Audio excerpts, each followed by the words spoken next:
Guys আসসালামু আলাইকুম, আশা করি তোমরা সকলে ভালো আছো, আমিও ভালো আছি। তো আমাদের মাঝখানে কি আছে আজকে? আমি মুশফিকুর রহমান ফারহা, আমি এখানে স্থানীয়।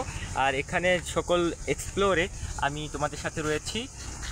আমি এখানে মানে এই এলাকার যেসব স্থান রয়েছে সুন্দর সুন্দর সেগুলোতে অনুসন্ধানে আমি তোমাদেরকে সাহায্য করতে প্রস্তুত। এটা হলো আমাদের গ্রামের একটা অংশ। আর এই বিষয়ে যেটা হলো ভৌতিক মাদ্রাসা, যে বিষয়ে আমরা একটা ভিডিও করলাম, এটা দিয়ে আমরা একটা কালকে ভিডিও করছিলাম। তারপর এখান থেকে 10 মিটার দূরে এখানে একটা কবরস্থান, এখানেও আমরা ভৌতিক একটা ভিডিও করেছিলাম আমরা পরশুদিন। তো এইখানে দেখতে পাচ্ছেন কি আছে, গরুর চাপাতি। তো এখানে খুব ভয়ানক অ্যাক্টিভিটিস হয়। আমাদের এলাকার ভৌতিক স্থান। এছাড়াও আপনাদেরকে আমরা দেখাবো একটা সুন্দর বাগান। এটা আসলে করেছে স্থানীয় কিছু লোকেরা। এই যে এখানে অনেক ধরনের সবজি চাষ হয়। আর ওই দিকে দেখছেন, এটা একটা হলো আমাদের এখানে জঙ্গল। এখানে এখন কেউ আসে না আর কি। হ্যাঁ, এখানে একটু মানে বলতে একটু অ্যাক্টিভিটিস হয়। রাতের বেলা যদি কেউ একা আসতে চায় সেটা তার জন্য বিপজ্জনক হতে পারে, কারণ এখান দিয়ে অনেক ঘটনা ঘটে গিয়েছে, যার সাক্ষী দেশে মানে এই এলাকার লোকেরা রয়েছে আর কি। যে এখান দিয়ে আসা যাওয়া, তারপরে এই এলাকার যে জঙ্গল, এখানে যখন রাতের অনেক গভীরে তারা আসা যাওয়া করছে তখন তাদের সাথে এরকম প্যারানর্মাল ঘটনা ঘটে গেছে, দেখেন আমরা লোকমুখে শুনতে পারি।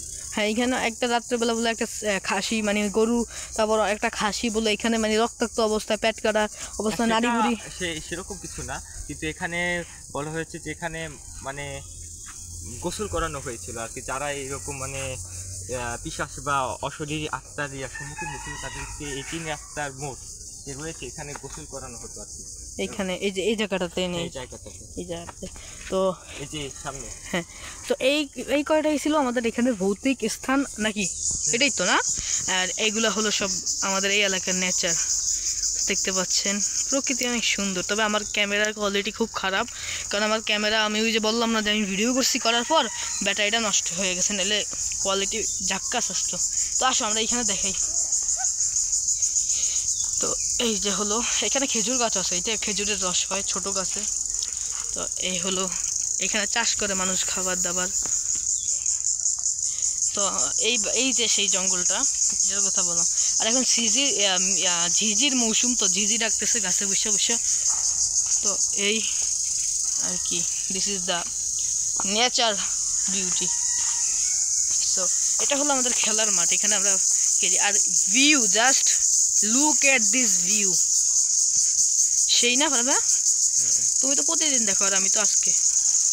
সেই just like a beautiful view.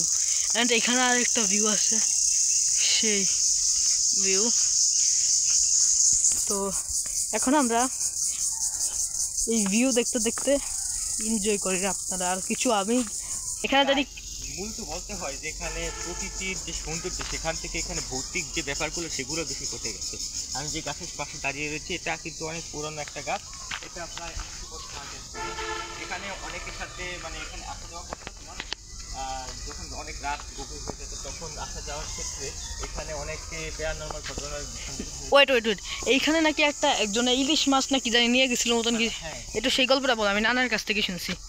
জি, এখানে এরকম ঘটনা ঘটে গেছে যে যারা মাছ নিয়ে আসতো, কারণ ভূত বা যার পিশাচ রয়েছে তারা কিন্তু এরকম মাছ পছন্দ করতো। যারা মাছ নিয়ে আসা যাওয়া করতো এখান দিয়ে, তাদের কিন্তু এই মাছ আনা নেওয়া কিন্তু তাদের জন্য রিস্কের ব্যাপার ছিল। কারণ এখানে এক লোক ইলিশ মাছ নিয়ে যাচ্ছিল, কিন্তু সে সময় তার ইলিশ মাছ মানে ব্যাগ ধরে টানা শুরু করলো। এখন সে ভাবছিল যে কে টানাটানি করে, তখন বলছে যে কে সেখানে, তখন সে বলছে যে ইলিশ মাছ দিতে বলো তাকে আর কি। সে বলছে যে না দিব না, তখন তাকে থাপ্পড় দিল এবং কয়েকটা আছাড় দিল। তখন সে জোরে জোরে ডাকতে থাকলো। তখন এখানে থাকা একজন মাওলানা হুজুর, আমাদের নানা ভাই, সম্মানিত নানা ভাই, তিনি এখানে এসেছিলেন এবং এসে মানে জিনকে তাড়িয়েছিলেন আর কি, এবং তাকে সাহস দিয়েছেন যে এখানে আর কোনো সমস্যা নাই, তুমি বাসায় যেতে পারো আর কি। এরকম একটা ঘটনা ঘটে গেছে, যদিও ইলিশ মাছের ব্যাগটা আর ফিরে পাওয়া যায় না।